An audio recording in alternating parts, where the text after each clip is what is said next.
और चलिए खबरों में आगे बढ़ते हैं, जहां करनाल पहुंचकर गृह मंत्री अनिल विज ने पूर्व मंत्री शशिपाल मेहता से मुलाकात की है। और इस मौके पर अनिल विज ने मीडिया से बात करते हुए कहा कि खनन माफियाओं को बख्शा नहीं जाएगा। उन्होंने ये भी कहा कि पिछले दिनों अवैध खनन का मामला सामने आया था, जिसके बाद पुलिस ने 5 आरोपियों को गिरफ्तार कर उनके वाहनों को भी जब्त किया।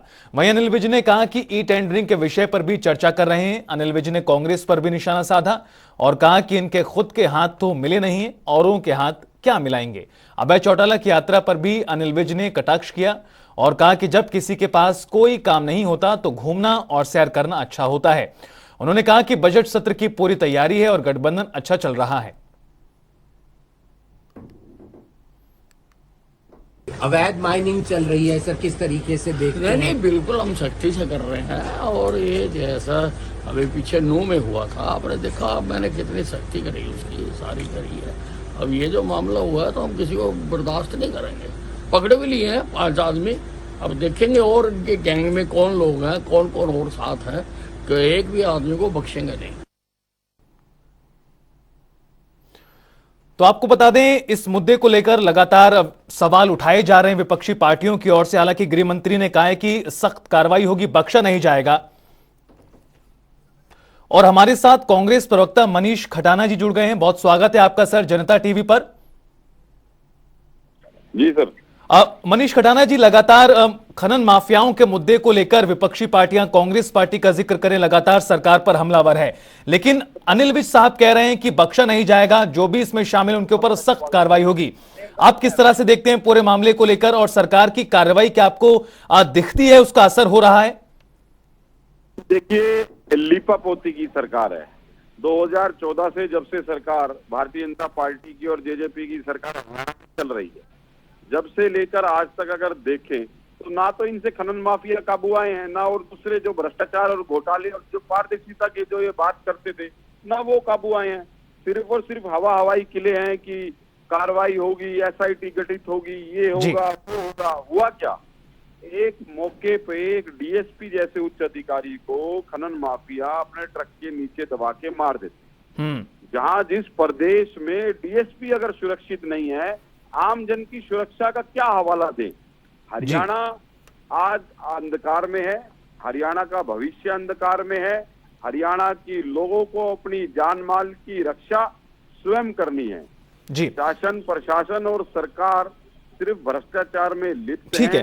खनन माफियाओं को पूरा श्रेय प्राप्त है, ये सिर्फ कहने की बातें हैं। ठीक है, मैं लौटूंगा मनीष खटाना जी, आप जुड़े रहिए हमारे साथ। भारतीय जनता पार्टी के प्रवक्ता भूपेंद्र गहलावत जी भी इस बीच हमारे साथ जुड़ गए। बहुत बहुत स्वागत है आपका सर जनता टीवी पर। सर, खनन माफिया के मुद्दे पर लगातार सरकार दावा कर रही कि सख्त कार्रवाई हम अमल में ला रहे हैं, लेकिन दूसरी तरफ कांग्रेस पार्टी कह रही है कि आप लीपापोती कर रहे हैं। पहले भी इस तरह के मामले सामने हैं, लेकिन कोई बड़ा एक्शन अभी तक देखने के लिए नहीं मिला, और यही वजह है कि कहीं ना कहीं जो खनन माफिया हैं उनके हौसले बढ़ गए हैं। देखिए, मैं तो ये कहना चाहूंगा, सिर्फ अवैध खनन ही नहीं, कोई भी काम जो अवैध तरीके से हो रहा है, चाहे किसी का हो रहा है चाहे दूसरे हो रहे हैं, हमारी सरकार बहुत सख्त कार्रवाई करने लगी हुई है। और पीछे का जो इन्होंने जिक्र किया था, तब भी हमने 12 घंटे के अंदर उनको गिरफ्तार करके और जेल में पहुंचा दिया था। हम भारी भरकम जुर्माना करते हैं और उनके अवैध खनन रोकने में जो भी वो व्हीकल इस्तेमाल होते हैं उनको जब्त करने का काम करते हैं, उन पर जुर्माना का काम करते हैं। हम किसी को भी जो अवैध तरीके से कार्य करता है, चाहे वो किसी भी तरीका का हो, हमारी सरकार उससे सख्ती से भी निपटेगी और किसी भी कीमत पर ऐसे लोगों को बर्दाश्त नहीं करेगी, और जो ज्यादा से ज्यादा सजा दिलाने का उनको काम करेगी। और ये कांग्रेस वालों को तो कहने के लिए और कुछ है ही नहीं। इनके राज में 60 साल तक ये देश को लूटते रहे, इन्होंने कोई पॉलिसी नहीं बनाई, ना कोई लेना ना देना। और इनके राज में जिस तरह से नेता संलिप्त रहते थे अवैध खननों में, इसीलिए लोग पकड़े नहीं जाते थे, क्योंकि जब राजा ही उस चोरी में शामिल होगा तो कौन पकड़ेगा। आज कोई किसी भी अवैध तरीके का काम करता है, हमारी सरकार उसको पकड़ने के लिए तुरंत कार्रवाई करती है और कटिबद्ध है। क्योंकि हमारे यहाँ जो हमारी सरकार है, उसके मंत्री, एमएलए, सब नेता बिल्कुल क्लीन साफ हैं। वो किसी किस्म की कोई गड़बड़ी नहीं करते, ना कोई गठजोड़ करते, और जो भी कार्रवाई होती है सभी उसका समर्थन। मनीष खटाना जी, पहले लोगों को बचाया जाता था, लेकिन अब उनके खिलाफ एक्शन होता है, कह रहे हैं गहलावत जी। अच्छा एक्शन इस सरकार ने आज तक लिया है वो एक्शन बताए। सरकार के कार्यकाल में, सरकार के राज में खनन माफिया द्वारा डीएसपी जैसे अधिकारी मौके पर ही सुला दिए गए। उसके बाद सरकार ने क्या किया? पूरे कोरोना काल में शराब घोटाला हुआ, पूरे कोरोना काल में रजिस्ट्री घोटाला हुआ। जहां देश में चक्का जाम था, हवाई जहाज, ट्रेन, स्कूटर, साइकिल जहां बंद थे, वहां सरकार के मंत्री सिर्फ भ्रष्टाचार में लिप्त थे।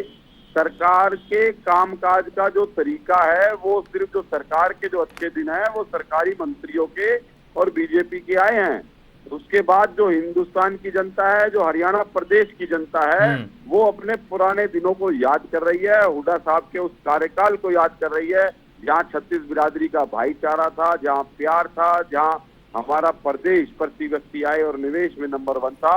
एक विकास का पहिया जो चारों तरफ घूम रहा था, आज प्रदेश में चारों तरफ भ्रष्टाचार, बेरोजगारी के अलावा इस प्रदेश में कुछ देखने को नहीं मिल रहा। और अगर कहीं पर कुछ देखना है तो आप क्राइम का रेट देख लिए, आप भ्रष्टाचार देखिए, बेरोजगारी देखिए।